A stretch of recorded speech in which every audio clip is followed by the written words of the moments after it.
I stood frozen, the engagement dress hanging limp in my hands, and understood in that instant that I had ruined everything.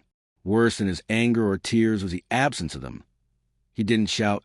He didn't beg. He simply left me as if I had never been there. His name was Nolan. We crossed paths in my last year of university. I was surviving on late-night shifts and bleary-eyed mornings.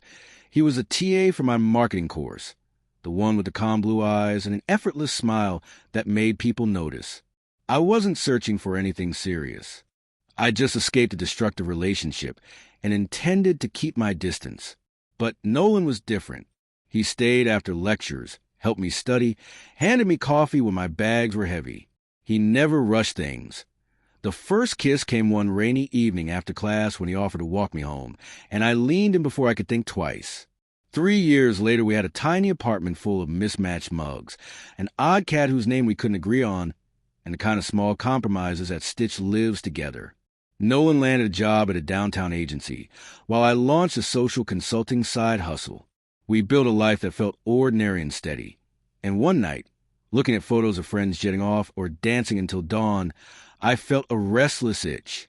I realized I'd skipped a chapter of freedom, the messy, reckless kind that felt like living rather than surviving. Then Leo arrived, a client who wore confidence like cologne. He was polished, loud, and entirely different from Nolan's quiet warmth. At first it was harmless. Flattery, easy compliments, an invitation here and there. The thrill wasn't about love. It was about being noticed, the intoxicating pull of attention that made me feel seen in a way I hadn't in years. A drink became dinner. Dinner became a hotel room. I told myself I was careful, that I'd always go home, that nothing would change between us. Guilt is slippery.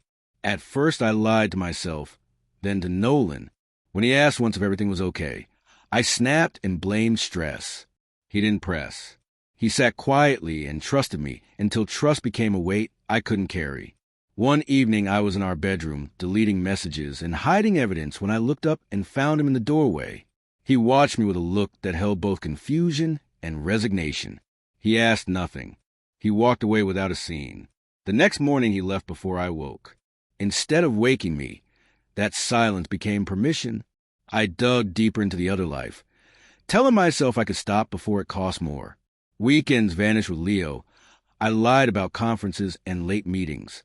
Nolan started returning home later, taking trips he said were to see his sister. He grew distant in ways that ate at me, but still he didn't accuse.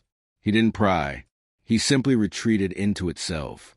It should have broken me, watching him keep our routines, while a wall grew between us. Instead, I felt relief. Relief that I didn't have to confront my conscience.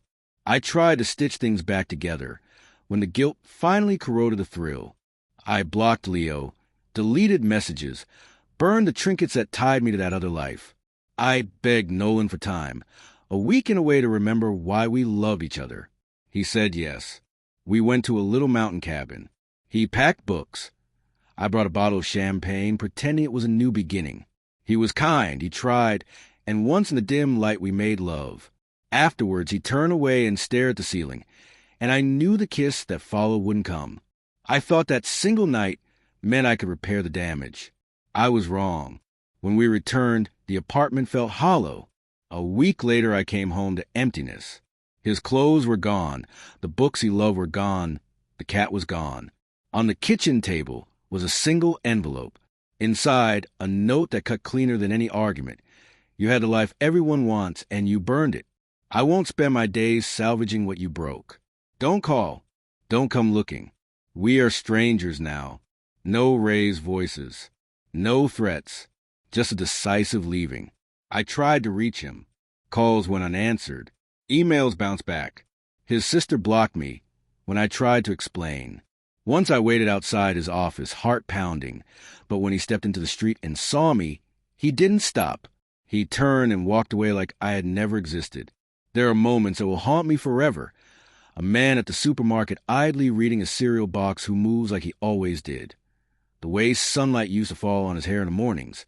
The ordinary rhythms that now twist into reminders. I wrecked a future built on small, devoted things. He left without drama because his silence was the only accusation I deserved. I have no one to blame but myself, and that knowledge is its own punishment.